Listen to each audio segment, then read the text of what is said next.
आइए नाज़रीन, आज हम आपको एक बॉक्स में वेजिटेबल्स लगाना सिखाते हैं।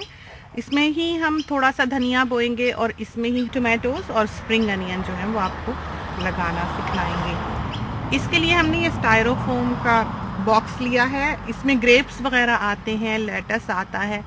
किसी भी सब्ज़ी की दुकान से बाहर के ममालिक में ये फ्री में आपको पूछने पर मिल सकता है, तो आप पता कर लें, कहीं ना कहीं जो है ये आपको मिल ही जाएगा।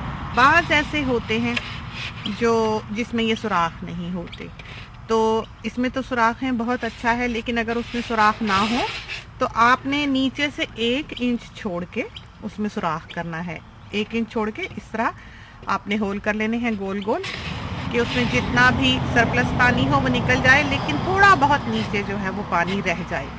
हमने देखा है कि ये तरीका जो है ये ज़्यादा बेहतर रहता है बनिस्बत नीचे सुराख करने के।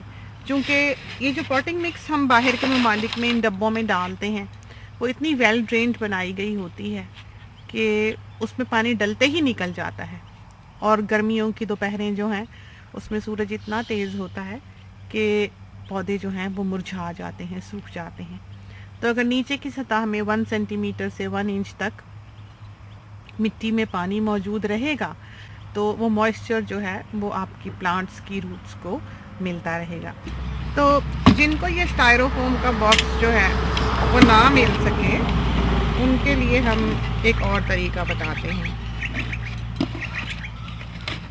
वो यूं कि इसके जो चारों हिस्से हैं, कोई भी गत्ते का मजबूत बॉक्स ले लें और उसके ये चारों हिस्से जो हैं ये इस तरह पर अंदर कर लें, दोनों साइड से। ये देखें हमने कर लिए।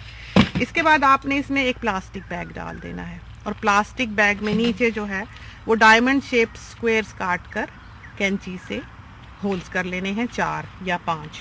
उसके बाद आपने बैग को यहाँ लगाना है और नीचे पेबल्स डाल देने हैं, पत्थर डाल देने हैं। करीबन 1-1.5 इंच वो पत्थरों की लेयर जो है वो नीचे हो। उसके बाद आपने इसको पॉटिंग मिक्स से भरना है और फिर आप इसमें सब्जियां लगा सकते हैं। बैग जो है वो बाहर को निकला हो ताकि पानी जब भी आप इसको दें तो आपके गत्ते पे ना पड़े, ताकि गत्ता जो है वो महफूज रहे और बहुत अच्छी तरह से आपके पौधे जो हैं वो उस मिट्टी में फिर हो सकेंगे। तो ये 2 तरीके हैं पौधे लगाने के। आप इस तरह पर बरामदों में लगा सकते हैं, गैलरीज में लगा सकते हैं, लेकिन आपने ये मेक श्योर करना है कि उस जगह पर धूप आती हो। धूप जो है वो पौधों के लिए बहुत ज़रूरी है। पौधा जो है वो लाइट की तरफ को मुड़ेगा अगर आपने उसको अंडर कवर एरिया में रखा हुआ है।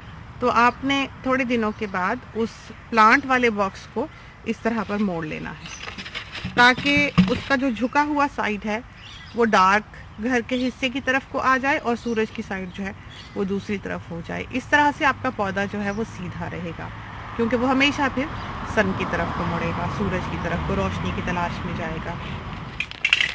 अब ये पॉटिंग मिक्स जो है ये हम इस बॉक्स में डाले लेते हैं।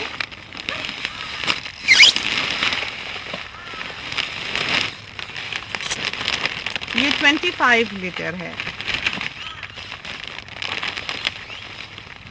इस तरह पर हमने ये बॉक्स जो है सारा पॉटिंग मिक्स से बराबर कर लिया है। हमारे ममालिक में बहुत से लोग जो वेजिटेबल गार्डन बनाते हैं उसमें केले के छिलके, प्याज के छिलके, अंडे वगैरह, जो भी चीज़ किचन की हो इस तरह की वो गार्डन में डालते हैं। बेहतर ये होता है कि एक जगह आप एक गड्ढा कर लें। आपको अभी हम दिखाएंगे कि हमने यहाँ बाग में किस तरह पर गड्ढे किए हुए हैं। उसमें फिर आपने जब आपने फ्रूट चाट बनाई तो बहुत सारा फल हुआ, जब एक बहुत सारी इस तरह की लॉट होती है वो हम लाके उस गड्ढे में डाल देते हैं और उसके ऊपर हम थोड़ी सी मिट्टी डाल देते हैं। अगर आप मिट्टी नहीं डालेंगे, इसको खुला रहने देंगे या यूं ही लाके पौधे की जड़ में रख देंगे तो उसके ऊपर फ्रूट फ्लाइज आ जाएंगी, वर्म्स बन जाएंगे।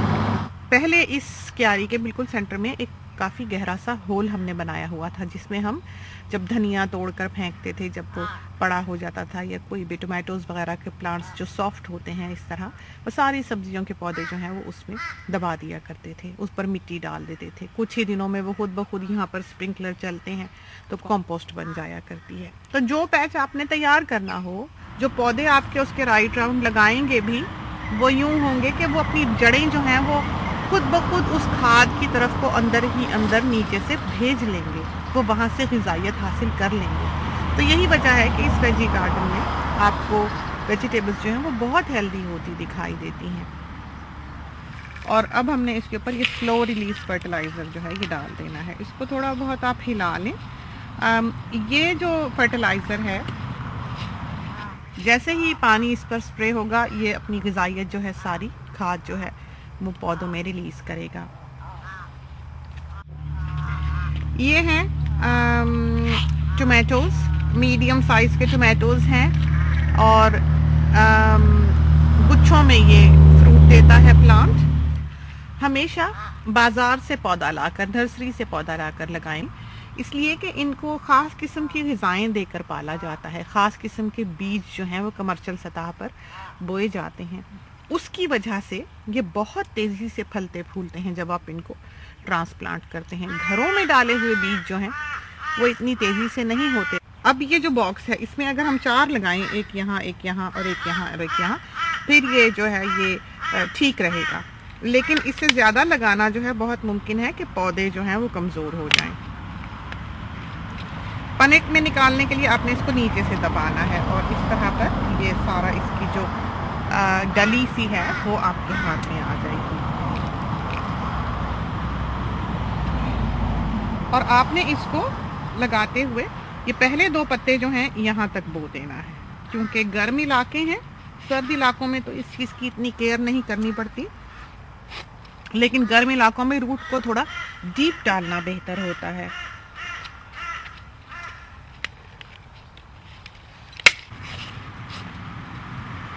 अब ये हरी प्याज है और इस तरफ हमने ये हरी प्याज बो देनी है। अब ये है कोरिएंडर हमारे हाथ में, धनिया, जो हम आम पकाने वाला धनिया है घर से वही लेके आए हैं बाहर, और इसको हमने यहाँ पर ही पेवर पे रख के अपने जूते से क्रश कर लिया है। तो ये आधा आधा हो गया है करीबन। इसको हमने यूं ही डाल देना है, कोई ऐसी लाइनें वगैरह बनाने की धनिए के लिए ज़रूरत नहीं होती। और इसको हमने मिक्स कर देना है। बस ये समझें कि धनिया जो है वो बोया गया। अब ये खुद ही उगेगा, खुद ही फले फूलेगा। पानी आपने इसको लगा छोड़ना है। हम होश से पानी देने के कायल नहीं कि पौधा लगाया पहले पहले एकदम से इंसान को होता है कि कर लेगा, हो जाएगा। लेकिन आज की ज़िंदगी में, आज के दौर में इतना वक्त किसी के पास है ही नहीं कि वो रोज़ शाम निकले और गार्डनिंग करे। थोड़ा बहुत तो कर सकता है जब वक्त लगा निकल आए, लेकिन पानी जो है वो पौधों को डेली चाहिए। रोज़ाना एक काम पॉइंट ऑफ ड्यूटी बनाकर इस किस्म का नहीं किया जाता। तो इसकी वजह से हमने स्प्रिंकलर लगा रखे हैं इस सारे बाग में ही। अब इनके वाटर सिस्टम का सेटअप हम आपको बताते हैं। अगर आपने आउटडोर रखना है, बाग में रखना है, सहन में रखना है, जहाँ से पानी ड्रेन हो जाए, तो फिर तो आप इसको स्प्रिंकलर सिस्टम पे डाल दें, वरना आप इसको कैन से पानी दें। ऐसी जगह पे रखें जहाँ से पानी जो है वो ड्रेन हो जाता हो। अभी हम बात ही कर रहे थे स्प्रिंकलर्स की, तो हमारे गार्डन के स्प्रिंकलर्स चलने का टाइम हो गया। हर शाम 10 मिनट के लिए अब इन पौधों को इस जगह पर पानी मिला करेगा। और इनकी ग्रोथ जो है वो फ़ोटोज़ में आप साथ साथ फेसबुक पेज पर देख सका करेंगे। बाहर से हम अंदर आ गए हैं। स्प्रिंकलर सिस्टम पे अपने पौधों को डालने के लिए हम आपको स्प्रिंकलर सिस्टम लगाना भी सिखा देते हैं। ये कोई मुश्किल नहीं है, इससे आपकी ज़िंदगी बहुत आसान हो जाती है और आपका वेजी गार्डन जो है वो बहुत सक्सेसफुल रहता है। तो सबसे पहले हमने ये बॉइलिंग वाटर लिया है 1 कप में। इसके लिए हमने वैसे एक छोटा सा फ्लास्क रखा हुआ है। होस को डिप करके हम बंद कर देते हैं तो वो हमारा ज़्यादा देर तक चलता है।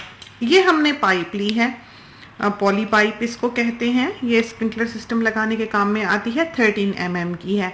आपको इससे बड़ी भी मिलती है, लेकिन ये गार्डनिंग के लिए बहुत अच्छी रहती है। छोटा सा टुकड़ा काट के इसका हम आपको दिखा देते हैं कि ये हमने कैसे लगानी है। इसके जो फिटिंग्स हैं ये L शेप में भी मिलती हैं, T शेप में भी मिलती हैं और स्टॉपर भी मिलते हैं, जैसे कि ये है। तो जब आप टैप से इसको नीचे लेके आएँ तो इसको इस तरह सीधा करके यहाँ पर L शेप जो है वो लगा लें।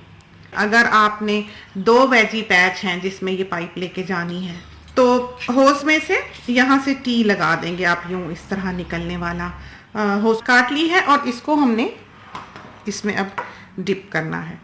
ये डिप करने से ये होगा हॉट वाटर में कि ये सॉफ्ट हो जाएगी और हम इसको आसानी से फिर पुश कर सकेंगे, इसकी जो ये फिटिंग है। और फिर जब ये ठंडी होगी तो फिर दोबारा से ये इसको अच्छी तरह से पकड़ लेगी। बाज़ औक़ात आप पुश तो कर सकते हैं बगैर गर्म किए भी, लेकिन फिर वो ठंडी होने पर श्रिंक नहीं होती, तो बाज़ औक़ात ये फिटिंग्स जो हैं वो स्लिप आउट हो जाती हैं। इस वजह से हमेशा ही इसको गर्म पानी में डालकर लगाएं ताकि ठंडी होने पर वो अच्छी तरह से उसको कस ले। ये हमने स्टॉपर लगाया है जितनी हमें चाहिए। इसके बाद हमने इसको नलके से कनेक्ट करने के लिए जो है ये लगाना है, तो इसी तरह पर ये एंड हम दबाएंगे और इसको इस तरह से फिट कर लेंगे। नलके पर जो है लगाना कोई मुश्किल नहीं है, ये अलग से घूमा करता है, तो आपकी पाइप जो है वो साथ साथ नहीं घूमेगी। आपने इस पोर्शन को टैप के स्क्रूज पर फिक्स करना है और इसके बाद आपने इसको यहाँ से फिट कर लेना है, तो ये आपकी स्लिप नहीं होगी।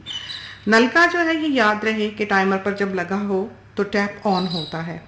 आपने मेक श्योर करना है कि जब आप स्प्रिंकलर सिस्टम लगाएं तो आपकी कोई भी चीज़ ऐसी ना हो जो स्लिप कर जाए, वरना यह है कि पानी बहुत सा वेस्ट हो जाता है।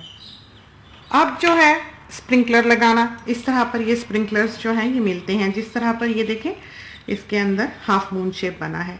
ये जो स्प्रिंकलर्स हैं ये आपकी ज़रूरत के लिहाज से 90 डिग्री के भी मिलते हैं, 180 डिग्री के भी मिलते हैं और 360 के भी मिलते हैं, यानी कि पूरी चारों तरफ पानी देने वाले। तो आप देख लें, अगर आपने दीवार के किनारे पे लगाए हैं तो सामने को स्प्रे करने वाला आपको चाहिए। अगर आपने कॉर्नर में लगाना है तो आपको 90 डिग्री का चाहिए, तो उस हिसाब से आप ये स्प्रिंकलर्स जो हैं ये ख़रीद सकते हैं। ये इनकी होज़ है, इसके आगे ये लगी ही होती है। बाज़ ऐसे होते हैं कि ये बिट अलग मिलता है, सर अलग मिलता है, पाइप अलग मिलती है और ये बिट्स जो हैं ये अलग मिलते हैं। आप चाहें तो उस तरह पर भी ले सकते हैं। हमने तो सिर्फ आपको थोड़ा बहुत ये सिखाने के लिए ही दिखाया है। और इसका जो होल पंचर है वो भी मिलता है, तो हमारी झोली में कहीं रखा हुआ था, हम खड़े हुए तो वो बात में गिर गया, इस वक्त तो हमारे पास मौजूद नहीं है। उससे ये है कि जब आप इसको पंच करेंगे तो ये थ्रू नहीं जाएगा, नीचे वाला हिस्सा जो है पाइप का वो ज़ख्मी नहीं होगा। तो हम आपको स्क्रू ड्राइवर से करके दिखाई देते हैं। इस तरह पर ये हमने इसमें एक होल किया है और ये अब जो है हम इसमें क्लिप इन कर लेंगे। ये देखें, अब ये हम इसको निकाल नहीं सकते, ये फिट हो गया है जैसे मछली की हुक होती है इस तरह पर। और ये अब हमने गाड़ देना है अपनी क्यारी में और ये स्प्रिंकलर जो है ये बिल्कुल तैयार है होज़ के साथ। अब आता है टाइमर। पास ऐसे टाइमर्स भी हैं कि आप नलके के पास गए, आपने उसको 10 मिनट के लिए ऑन किया, 10 मिनट बाद वो खुद ब खुद बंद हो जाएगा। वो बहुत सस्ते मिलते हैं और प्रैक्टिकल भी हैं, लेकिन उन लोगों के लिए जिनके पास रोज़ बाग में जाकर उसको ऑन करने का टाइम हो, तो बंद वो खुद ही हो जाता है। बस आपको उसका पहिया घुमा के उसको 10 मिनट पे करना है और आ जाना है। आजकल के जो टाइमर्स हैं वो इंस्टॉल करने बहुत आसान हो चुके हैं, तो बिल्कुल घबराने की ज़रूरत नहीं है। ये बैटरीज पे चलते हैं, महीना, 2 महीने, 3 महीने, बाज़ की 4 महीने भी बैटरीज जो हैं चलती हैं, अगर बैटरीज अच्छी हों। हमेशा अच्छी बैटरी का इस्तेमाल करें। अब ये जो टाइमर है ये हम कल ही लेके आए आपको दिखाने के लिए। ये देखिए कितना आसान है कि आपने 3rd day 48 hours, 24 hours, 12 hours, 6 hours, इस तरह पर आप इसको लगा सकते हैं। यानी आपने अगर इसको ये कहना है कि हर 24 घंटे में शाम के 5 बजे जो है ये चले, तो आप इसको 24 घंटे पे रख दें। इसके बाद ये जो है इसको आपने मिनट्स कर देने हैं कि आपने चाहा 2 मिनट चले, 5 मिनट चले, 10 मिनट, 15 मिनट, 30 मिनट, 120 मिनट या 4 घंटे तक। तो आप इसको जिस पे भी नॉब जो है वो मोड़ेंगे ये उतनी देर तक चलेगा। आप इसको 10 मिनट पे कर दें, 15 पे कर दें, 24 घंटे पे लगा दें। उसके बाद आपने ये एंटर का बटन दबा देना है। ये अपनी मेमोरी में ये टाइम जो है डाल लेगा जिस वक्त आपने इसको सेट किया होगा। यानी अगर आप चाहते हैं कि शाम के 5 बजे ये टाइमर चले तो आप इसको 5 बजे ही लगाएं, 5 बजे ही इसका एंटर दबाएं। तो उससे ये होगा कि ये हर रोज़ 5 बजे चलेगा। लेकिन जिस दिन आपने इसको लगाया होगा ये उस दिन नहीं चलेगा। उस दिन से 24 घंटे पूरे होने पर बिल्कुल उसी वक्त ये टाइमर जो है ये खुद ब खुद ऑन होगा। तो जब भी आपने इसको रीसेट करना हो आप इसको दोबारा से उस पर करके एंटर दबा देंगे तो ये रीसेट हो जाएगा। ये एक बेसिक टाइमर है, और इसकी बेसिक बात जो है वो हमने आपको बताई है। तो ये वो चीज़ें हैं जो आपकी गार्डनिंग को बहुत आसान और बहुत प्रैक्टिकल बना देंगी। तो खाद डालने के लिए, सब्जी वगैरह देखने के लिए, स्प्रेज वगैरह करने के लिए तो इंसान हफ्ते में 1 दफ़ा, हफ्ते में 2 दफ़ा जा सकता है, लेकिन डेली जाकर पानी देना जो है ये एक बहुत ही मुश्किल काम है। तो ट्राई कीजिए, खुदा करे कि ये टिप्स जो हैं ये आपके लिए कारआमद साबित हों और आपको पसंद आएँ। कोई भी इस बार सवाल हो तो आप हमसे हमारे फेसबुक पेज पर कर सकते हैं। इसके साथ ही हमें इजाज़त दीजिए। अल्लाह हाफिज़।